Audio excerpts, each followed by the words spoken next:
Nós vamos iniciar agora um bate-papo a respeito do compilador XC8. Não é bem um curso, não, mas uma conversa.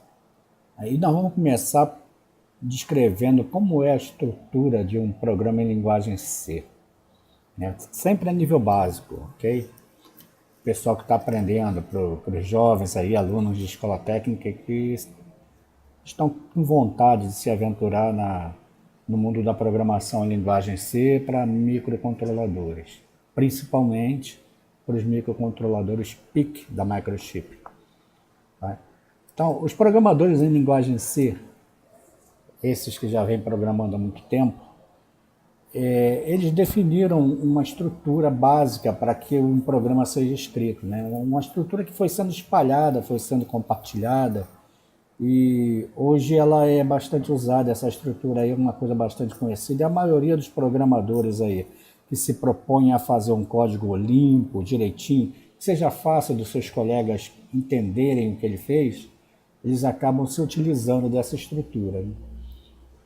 Então, qual seria então o objetivo da gente ter uma estrutura padronizada? Exatamente facilitar a leitura do programa, né? Quando você vai compartilhar o seu trabalho com alguém que vai te ajudar ou que vai acrescentar alguma coisa, né?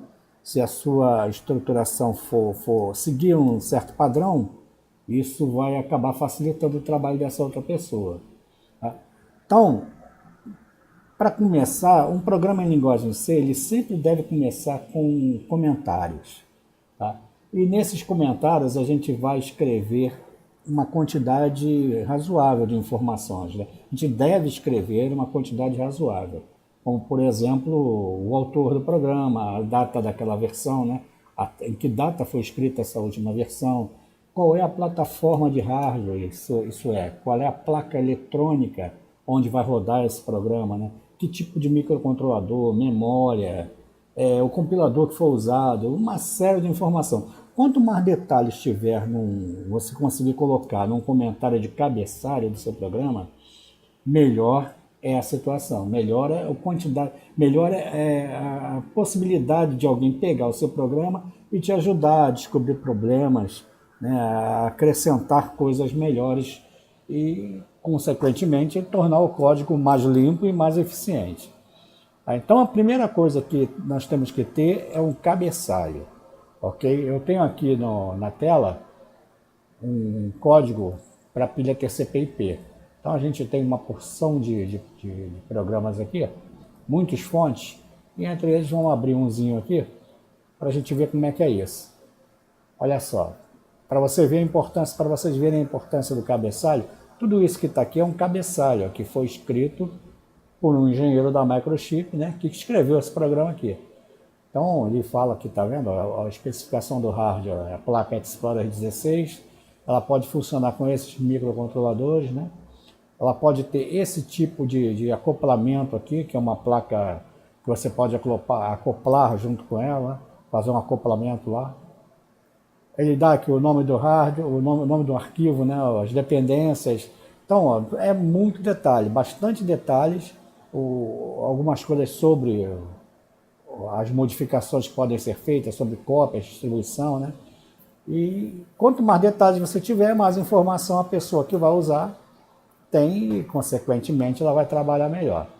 Então, comentários é algo fundamental nesse nosso trabalho aí. A gente tem que ter essa prática aí no dia a dia. Tá? Depois dos comentários, nós também vamos ver que um programa em C ele precisa de algumas diretivas de pré-compilação, né? Que é o que a gente costuma chamar. Essas diretivas, uma delas é a diretiva include.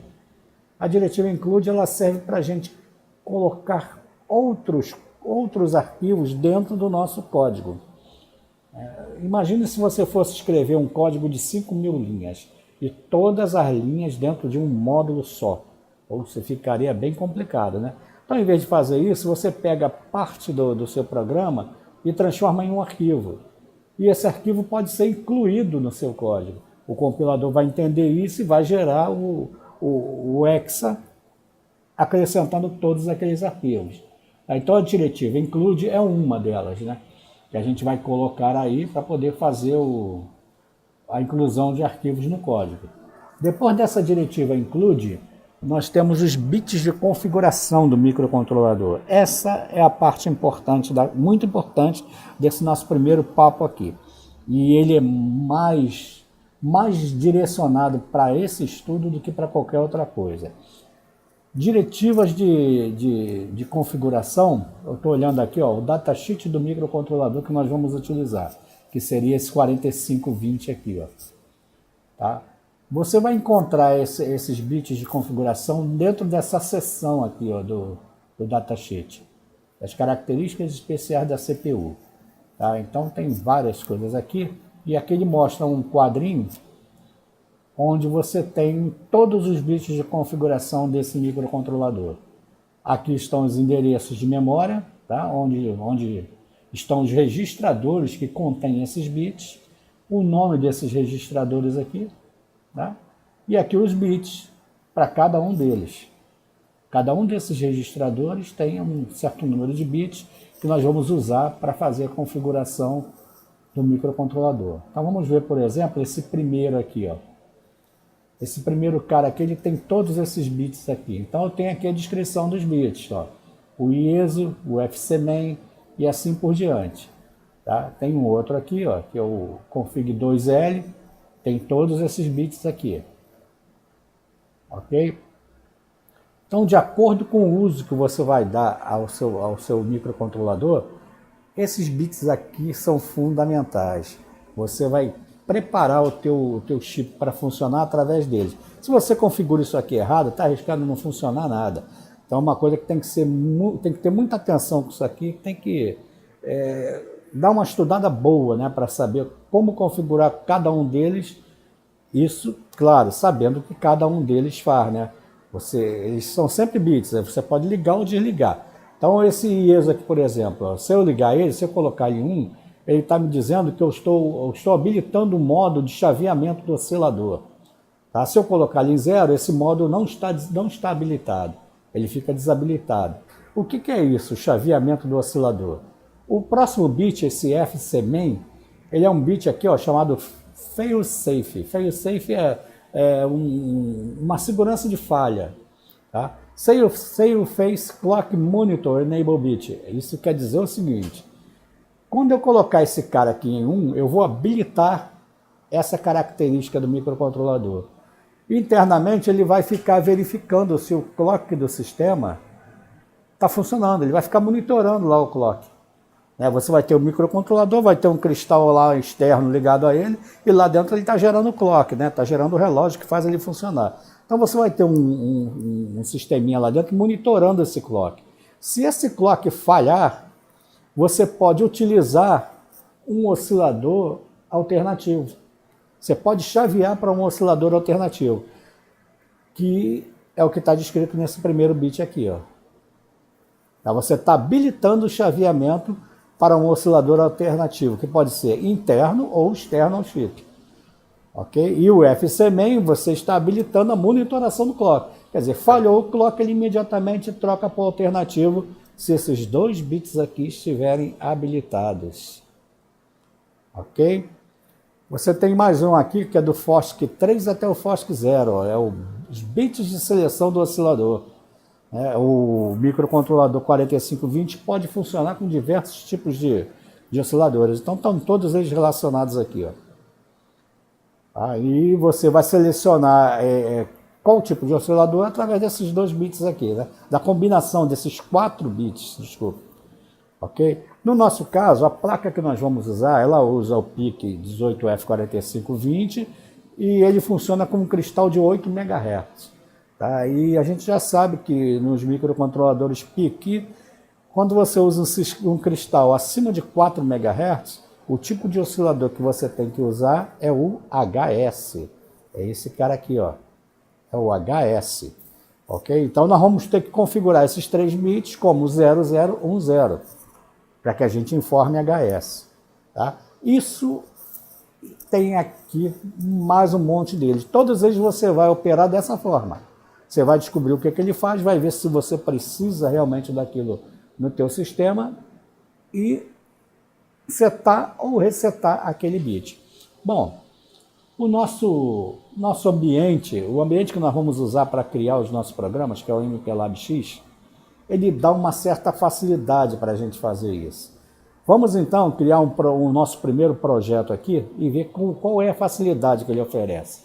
Para criar um projeto nesse cara, a gente vai aqui em File, New Project. Vamos usar o Standalone Project, quer dizer, eu vou deixar esse cara aqui marcado, selecionado, e vou selecionar também o Standalone. Vou dar um Next. Tá? Eu vou selecionar a família de microcontroladores que eu vou usar, que no nosso caso vai ser a 18, né, a PIC18, e vou selecionar aqui o microcontrolador desta linha, que vai ser o PIC18F 4520. 4520, que é esse aqui. Ok? Next. Essa plataforma, essa IDE, ela permite que a gente trabalhe com algumas ferramentas de debug da Microchip, né? Como o ICD3, o PIC-Kit3, PM3, o RealICE. Tá? O PIC-Kit2 não é mais suportado nas versões novas. Nós, no nosso trabalho, nós vamos usar um PIC-Kit3, mas só que nós vamos usar ele por fora, nós não vamos estar trabalhando com ele junto com a IDE. Então, nesse caso, eu vou marcar aqui Simulator e vou tocar para frente, Next. O compilador que nós vamos usar é o XC8, ele está aqui, eu vou selecionar ele, partir para frente, e agora aqui eu vou dar um nome para o nosso projeto, que vai ser o Teste 1, Teste 01. Ele já disse que vai criar a pastinha para mim aqui, ó, na locação que eu já tinha selecionado, que é o meu desktop, tá? Então eu vou dar um Finish e ele vai criar esse projeto para mim. Vamos lá, que ele está criando aqui, ele já colocou aqui, ó, a árvore do projeto. Se eu abrir aqui, tem todas as opções de um projeto dentro do MPLAB X. Bom, eu vou criar um arquivo fonte. Tá? Aqui eu só tenho um projeto, não tem nada dentro. Então eu vou aqui no Source File, botão direito, New CMain File, ok? Ele já vem aqui com a extensão C habilitada, eu vou dar o mesmo nome do projeto, Teste 01, e vou clicar em Finish. Feito isso, ele criou aqui para mim um esqueleto de um programa em C. Eu vou deletar tudo isso aqui que eu não vou usar, ok? Nós não vamos usar esse padrão aqui do compilador.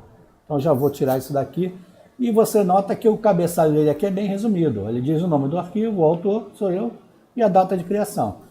Tá? Durante o nosso estudo isso aqui vai ser uma coisa bem completa, nós vamos encher isso aqui de informação. Mas por enquanto o que nós estamos querendo ver é principalmente a facilidade que esse ambiente nos dá para manipular os bits de configuração. Eu vou aqui na janela, no menu Windows, vou nessa janela aqui, vou vir aqui, ó, Pick Memory Views, e venho em Configuration Bits. Ele vai abrir para mim esse cara aqui embaixo, ó, que contém todos os bits de configuração. E aqui eu posso configurar cada um individualmente. Tá? O nosso oscilador, por exemplo, a gente viu que o oscilador ele tem que ser um HS, não é? Porque o meu cristal é acima de 4 MHz. Nós vamos usar um cristal de 8. Então, eu venho aqui e escolho o HS. Olha o FC-main aqui, lembra dele? O fail-safe do clock, né, do sistema. Eu vou deixar ele ligado. Uma vez que eu ligo ele, eu estou monitorando o clock do sistema. E posso chavear para um oscilador alternativo. Então, eu também vou ligar o IESO. Ok? O próximo aqui, ó, é o Power Up Timer Enable Bits. Esse cara é o seguinte, quando você alimenta o microcontrolador, você joga lá a fonte de alimentação dele, ele pode começar a funcionar instantaneamente, ou ele pode funcionar daqui a alguns milissegundos. Esse cara aqui, ó, esse timer, possibilita isso. Tá? Você pode dar a ele alguns milissegundos antes dele começar a funcionar para que a fonte estabilize, por exemplo, para que ela chegue ao nível certo. Você pode ter um circuitinho ali na saída da fonte, olhando se ela está estabilizada, se não está havendo variação demais. E você tem esse tempinho aí para verificar isso antes de liberar o funcionamento do microcontrolador. Então isso também é uma coisa boa, vou deixar ligado, ok? E tem vários outros, não vem ao caso a gente estudar todos eles aqui agora, senão esse vídeo vai ficar longo demais. Bom, uma vez que você escolheu todos os caras que você quer usar e ligou ou desligou, você vem nesse botão aqui, ó, Generate Source Code. Quando eu clicar aqui, ó, ele vai gerar um código aqui para mim, ó. Vai usar aqui as diretivas Pragma, né? Que, entre outras coisas, são usadas para manipular esses bits de configuração. Toda vez que eu colocar Pragma Config, eu boto o nome do bit e digo aqui se ele vai estar em on ou em off, a posição que ele deve assumir dentro do programa. Tá? Então ele gerou esse código para a gente. Eu vou pegar esse código aqui, ó, já com um dos includes aqui, ok? E vou copiar tudo isso aqui, ó. Vou dar aqui um clique com o botão direito, copiar, e vou simplesmente incluir aqui no meu código. Opa, então eu já tenho no meu código uma diretiva include, tá? Que ela vai incluir um arquivo chamado xc.h. Uma característica importante aqui para a gente saber. A diretiva include, você vai indicar que tipo de arquivo você quer incluir, qual arquivo você quer incluir no seu código. Quando você colocar o nome do arquivo entre os sinais menor e maior, você está dizendo para o compilador que esse arquivo está na pasta include, do local aonde o compilador foi instalado.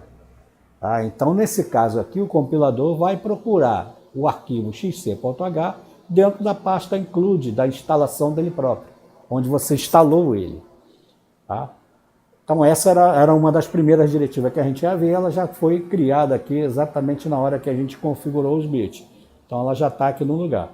A seguir vem todos os bits de configuração que nós fizemos, né? E depois disso, nós vamos ter que informar para o compilador a frequência do cristal oscilador. E nós vamos usar mais uma diretiva para fazer isso, que é a macrodefine.